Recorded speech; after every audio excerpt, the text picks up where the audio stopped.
Tamsoroi, iji garapasi, lokumbiro social distancing. Natis ko dire iji garane mabe jayunga garewan rumah shurayo.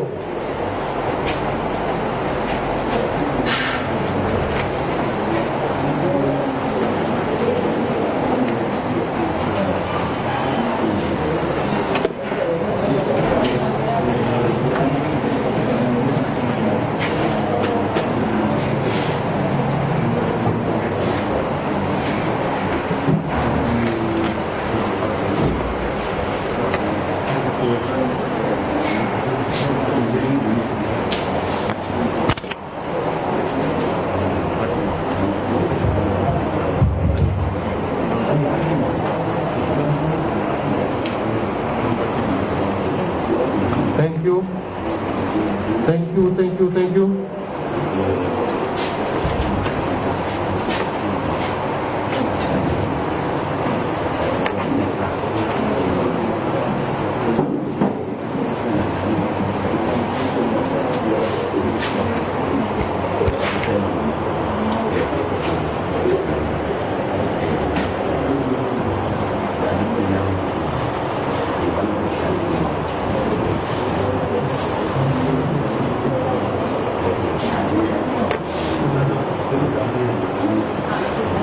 Regai kita ke program itu,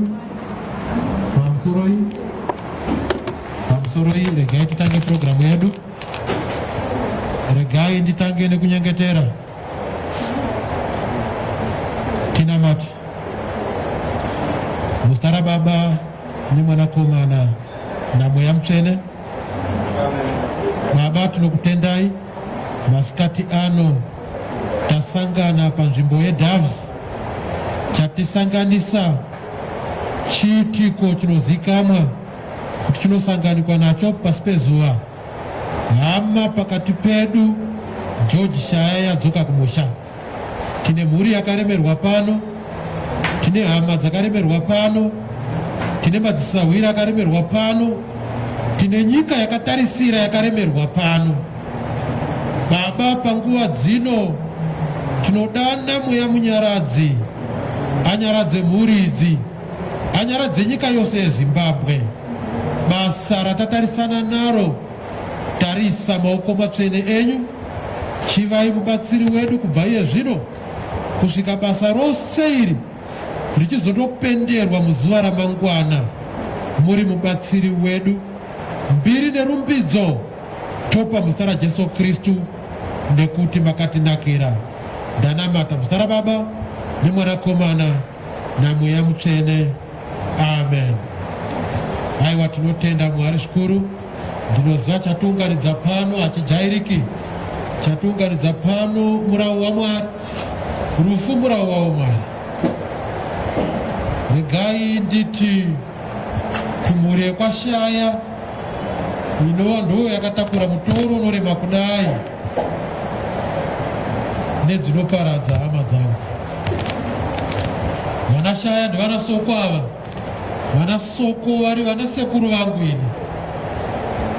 ndakazviziva musi uno uyu pesa pandaingova mufundisi aenda kumba kwavashaya.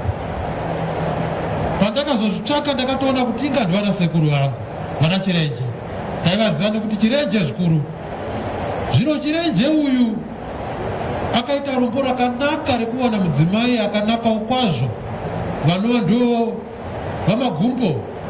Vamagumbo tine urombo zvikuru. Vana Madyira ndo vanatezvara vedu.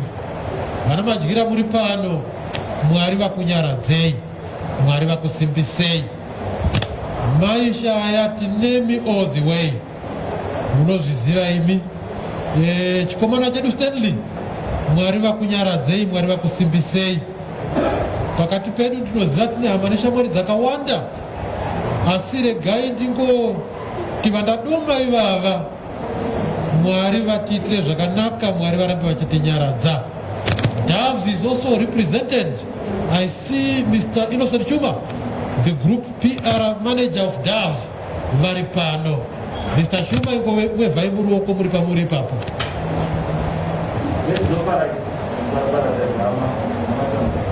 Thank you very much. Tine chechi dzvene yaMwari. Hakuna chinhu chinotiitira zvakanaka pachitiko chakadai kana uchitsikwa nekereke yaMwari. Nekuti pano papala zvedai vadikani. Papala chapewo yepapala inogamuchira vose vane zvitendero zvakasiyana siyana. Kunyange vemashawe vanouya pano. Asi ini samufundisi ndikatsikwa nemumwe mufundisi achiti ndauya nechechi yangu. Avete apa aipinda kuchechi kwangu. Zvinondiitira zvakanaka. St. Francis Anglican Parish ichitungamirirwa na Reverend Madzime. Munhu waMwari kusimukai muri pamuri papo vakuonera. Thank you very much. Programu yedu ichifamba mberi handisi kuda kutora nguva yakareba. But Doves semaonera mazvita. Even pamasvika pano kunze uko. Mireza yamaona iri kunze uko. Mucherechedzo hukama hwatinawo isu vanhu veDoves nemhuri yekwashaya. Haisi nyaya yekuchemana aiwa. Vamwe vangadaro haisi nyaya yekuchemana. Relationship yedu with Doves yakabva kure kure uko. The family can testify. Ine hukama hunodarika hukama. Zvobva zvazoendana pamwe kuti ari pano wacho mufundisi wepano wacho akapfuura wani munhandare yebhora. Vanonzi Chaplain Mbewe. Vazhinji vakazive zita asi vakapfuura wani munhandare. Ndaitwa inspired nehama yangu yatunga kugari pano mudhara wangu Shaya. Ava vaiva nechipo chiri pamusoro pezvipo zvatsanangurwa nevakawanda. Handisi kuda kupinda kwazviri, asi semhuri yeDoves hatisi kuchema imiwoye. Tiri kupemberera upenyu hwegamba renhabvu. Nyika yose iri kupemberera, haisi kuchema. Vakabata mabasa akadai havachemwe ava, vanopembererwa upenyu hwavo. Nekuda kwenguva handisi kuda kutaura zvakawanda. Ndiri kuda kuti munhu waMwari ari pakati pedu awane mukana wokuuya kuzotinyaradza mumashoko mashomanani kwazvo. Asi vasati vadaro, ndaona pana madhamu vandaona vachi Mrs. Mutimbiri kungosimukai ndakuonai kungowevhai roko muri pamuri. Madhamu ava vanondiitira zvakanaka. Ingochemugara makamira madhamu. Muri yekwashaya muri kuvaona here madhamu. Ndo Zororo Pumlani, South Africa. All the way from South Africa. Vaiziva kuti kuZimbabwe kuna George Shaya akatamba bhora. Vakamira nemhuri maiva. For more than 2 years. Vemhuri vakakukura. Vaimira ndivava vazhinji havazivi. Vaingonzwa kuti Zororo Pumlani. Ndo Zororo Pumlani yacho iyoyo. Mwari vakuitire zvakanaka madhamu. Mwari varambe vachikusimbisai. Muve neziso rinenge regondo rinoona pane nidhi munyika. Mazviro kwazvo makapaona. Tinotenda. Reverend Madzime, uyai kutinyaradza.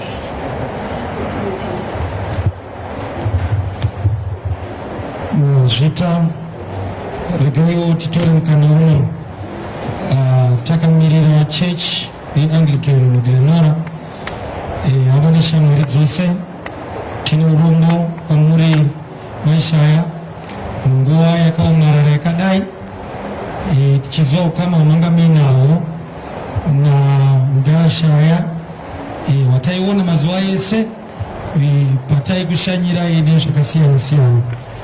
Saka madikani masikati ano takuchivamba rwendo rwekupedzisira rwaGeorge ari pasi pano. Chikuru chatinokumbira pamberi paMwari ndechekuti nyasha dzaMwari dzive nesu. Chivimbiso chaKristu chaanosiya pakati pedu ndechekuti hatisiyi tiri toga, anotisiya tina mweya mutsvene, mweya mutsvene anotinyaradza. Saka chikumbiro chedu kuna Mwari ndechekuti zvotaakuvamba rwendo runo rwekupedzisira rwaGeorge pasi pano, nyasha dzavo dziri pakati pedu, mweya mutsvene mutitungamire, asi zvikuru sei vatipewo simba rekubata basa ravo uye zvakare vachitinyaradza. Naizvozvo tinamate muzita raBaba nereMwanakomana nereMweya Mutsvene. Tinotenda kwamuri Mwari mukati memasikati avo, matipa upenyu tikawo pano tiri munguva ino yatiri kuonekana nemuranda wenyu George. Takuchikumbira nyasha dzenyu nesimba zvive pakati pedu, zvititungamire. Mhuri yenyu Baba yemaunganidza pano, tisiri toga paMwari asi nyika yose yakatarisa nekuisa meso pachiitiko chino. Takukumbira mweya wenyu mutsvene kuti titungamire, mweya wenyu mutsvene kuti nyaradze. Iri basa zvatakuriita, mazita edu ngaaderedzwe, renyu rirambe richikudzwa, kuti pekupedzisira imi Mwari muri munokudzwa. Saka tazvikumikidza mamuri kufamba kwedu kwese kunozorora nekuzorivamba zvakare basa iri mukati memamangwana nekuripedzisa. Zvose zviitwa kumberi zita renyu tinonamata nekuna Jesu Kristu tenzi wedu. Amen. Mazvita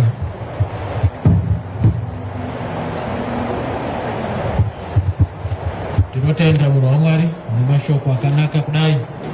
Tichipfuurira mberi nepurogiramu yedu, tichawana nguva yekuidentify body, asi tisati tasvika panguva iyoyo group PR manager weDoves Holdings vane mashoko mashomanani avari kuda kutaura kwatiri tose. Negai tivape nzeve. Mr. Chuma. pamusoro yeHamaneshambari, pamusoro yeGogoshaya, pamusoro yeMaishaya, pamusoro yeStanley, pamusoro yehama dzese dziri pano, zvangotaurwa naChaplain Mbewe kuti ukama hwedu nemhuri yekwashaya hausi hwanhasi. Kungoti hatingofamba zvedu tichizvipembedza tichizvirwa dundundu, ndozvatiri kuita. Toda kukuvimbisai Maishaya, ende aya mashoko aya ndaakutaura. I'm speaking on behalf of the CEO of Doves Holdings and Zororo Pumulani, powered by Doves Zimbabwe, kuti Maishaya, our relationship is forever. Hazvisi kutombomira nhasi, ticharamba tichingoita zvatenge tichiita. Imimi nehama dziri panapa munozviziva. We are not going to abandon you. Tinenge tiri tese mama, tichanyaradzana tiri tese, makore ese achauya tinenge tiri tese. That's the promise that we make to Maishaya. Isusu, next year we're going to be celebrating 120 years of existence. One of the reasons why we are still here is because we keep our promise.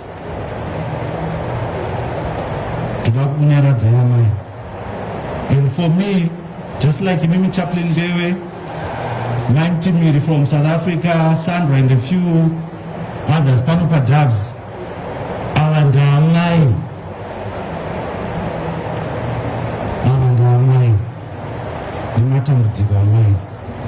George Mastermind Shaya, rest in peace. And thank you. Ndanga takatarisira kuchirwa kwamaoko zvine simba. Munamato wangu wadairwa nhasi. Pandaigaroenda kumba ndichinoona mai, ndichinoona mudhara wangu Shaya, ndofunga ndini umwe wevakapedzisira kumazuva awo ekuzonoparara kuonana nawo pano. Munamato wangu waiwawo kuti komai vachasara vakamira papi, mai Shaya vachasara vakamira papi makuru. Zvino matidayira mozonditenderawo kuna CEO weDoves, inisa mufundisi wapano. Munyengetero wangu wadayirwa naJehovha. Mwari vakuitire zvakanaka vachoma nevakuru kumusoro ikoko muitirwa zvakanaka. Notenda. Zvino chikamu chatava kuda kupinda machiri, chikamu cheboard viewing. Ndichakumbirisa Mweya Munyaradzi, mufundisi vanonyengetera, atinyaradze. Panguva ino ndinoziva tinogona kubatwa nemaemotions, tinogona kubatwa neshungu, asi regai ndikukumbirise hama dzangu kuti shungu dzinogona kutibata, kuchema kunogona kuuya, hachisi chivi. Mutemo chaiwo wakatonyorwa mubhaibheri kuti chemai, asi chemai muine tariro. Saka munhu anochema aine tariro ane paanogumira. Tichingonyengetera kuna Jehovha vachitisimbisa. Takumbira zvikuru sei vakagara kumashure uko, titange isu kuuya kuzoita board viewing yedu, tozobuda nepano mucharatidzwa nevakamira ikoko kuti muchazomira papi.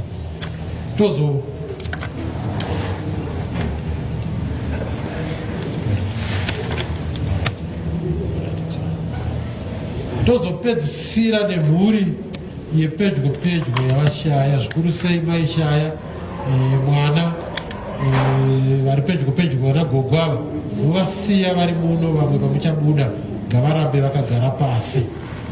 Asi ndisati ndakumbira vanotivhurira kasiketi redu kuti tisvike pachiitiko ichocho, regai ndikumbire vahofisi. We all know he is our spokesperson for the Shire family, kuti vauye kuno vatipe zviziso kana zviripo. Ndoziva kuti havashaye zvekutiudza. Regai vauye kuno kumberi vaite maannouncement tisati tavhurirwa kasiketi redu. Mr. Office, please come forward. Pamusoroi hama dzadiwa, pamusoroi mhuri yekwashaya, pamusoroi gogo Shaya, ndikuona gogo Shaya vari kuno, pamusoroi mai Shaya,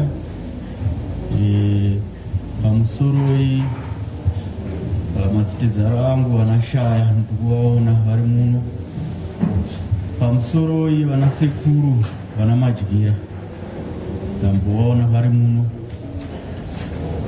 Noti pamusoroi kuDoves ndirikuona zvakare mune hama dzakasiyana siyana neshamwari.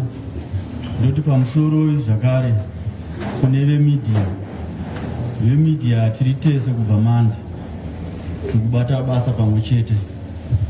Tiri kusangana panguva yakaoma, inguva isingajairike, inguva isina experience. Ini zvandoda kutaura zvishomanana inyaya yeprogramu. Tichibva pano tiri kuenda kumba kuGlenora A, asi tatizose zovashaya vakanga vari muno vakakurira mbare, bhora ravo vakaritambira kurufaro, vachizikanwa mbare zvakanyanya. Tichangopfuura nenzvimbo yembare, ruti yacho tichange tichilidwa. Saka asi tichibva pano tichienda naRotten Row, tonotrena nepamarobhotsi pamupedza nhamo, topfuura neparufaro. Panenge paine mota inenge iri pamberi inenge ichitilida, then tapita clear mbare ndopatinozoenda kumba. Program iripo, pane vanokwanisa kuaccessa website kana Facebook page yeDoves. Website iripo ndaiona, asiwo pane vanenge vasingakwanise tine maprinted copies anokwana for vanhu vese kuti vanhu vazive kuti tichibva pano kusvika mangwana tirazike mufu wedu zvese zvichifamba sei. Tinokutendai. Thank you. Tinotenda office. Regai ndingo acknowledge zvakare. Ndaona muningi wangu achipinda Gaza. Ngosimuka uri pauri. Tinotenda nekusvika kwako. Mwari varamba vachikuitira zvakanaka. Ndinoona all the time pachiitiko chakadai ichi unouya, ndinenge ndichizviona, ziso rangu rinoona. Mwari vakuitira zvakanaka. Thank you.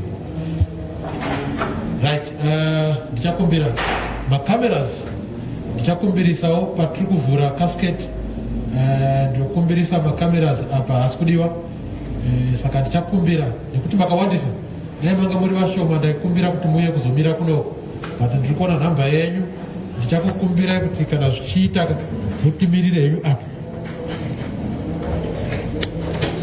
It's a request.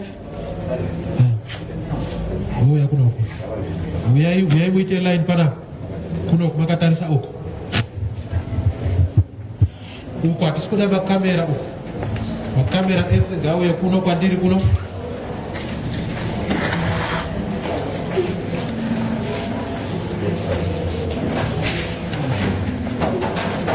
Makamera ese ngauye kuno kwandiri pandakatomira pano ngauye makamera for this.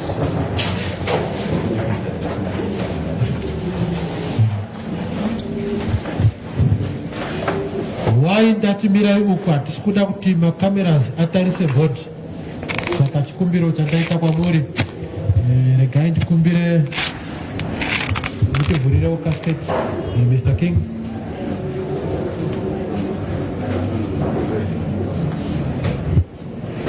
Ndivhurirewo ingopusha ipapo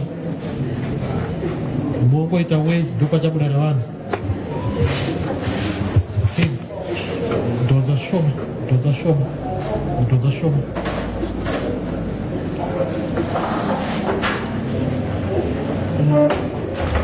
mashure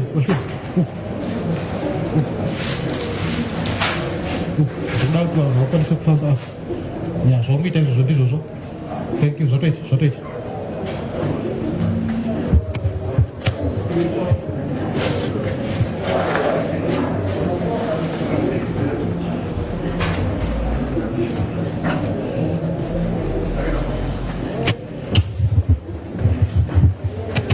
Ndokumbira vakagara kumashure ngatisimukei neuko kuraiti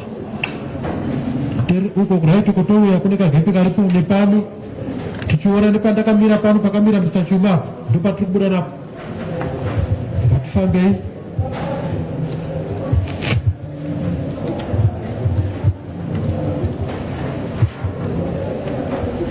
Regai ndidzokorodze tisabate bhodhi, ngatingoonai, tisakise, ngatingoonai.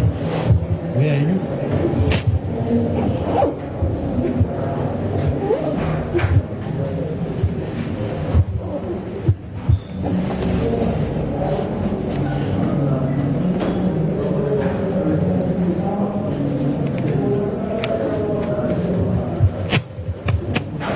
Weyai tokumbira.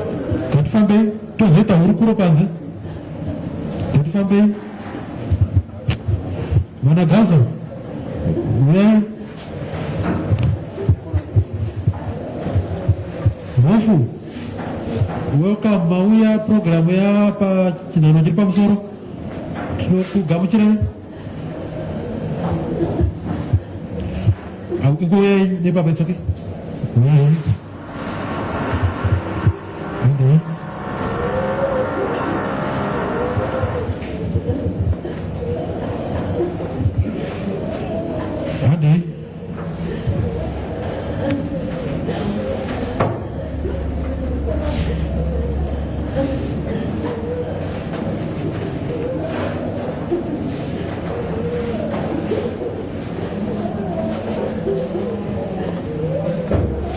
Ndikuda kuti muno musare maishaya, gogoshaya, nevari kuvabatsira vairi naStanley ndo vanofanira kusara muno. Vamwe vese ngatifambei tiite board viewing.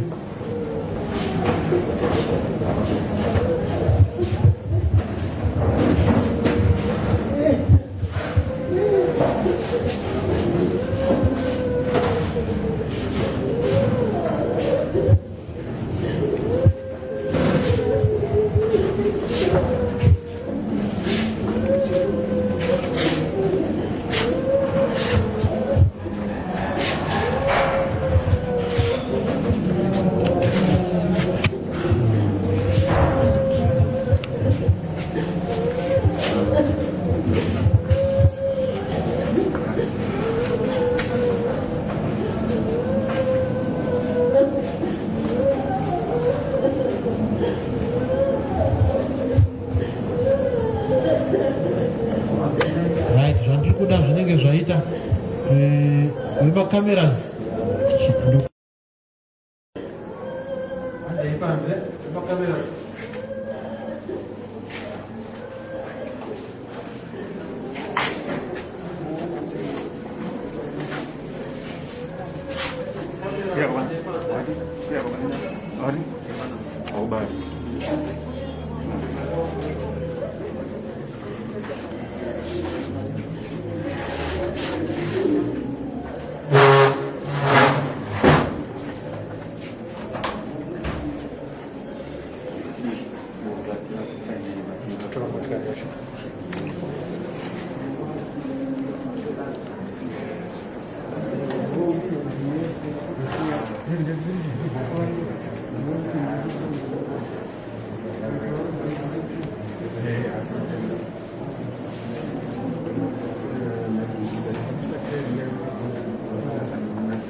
Nasembera kai.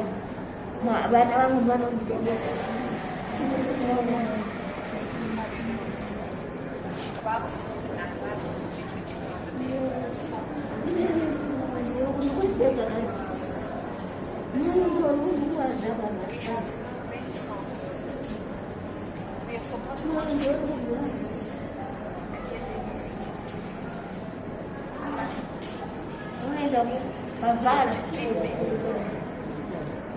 And something is released from those old wounds that we need to get back to. Pull them out and begin to sing them in our churches. Hallelujah. So this time, let the peace come. Let us sing hymns. We are going to sing hymns. See, they're not called to entertainment. We are saying, and we go by the lead of the Holy Spirit. And I just really believe at this point of time, we need to do it. I don't even think. Go deeper tonight. Hallelujah.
Ya.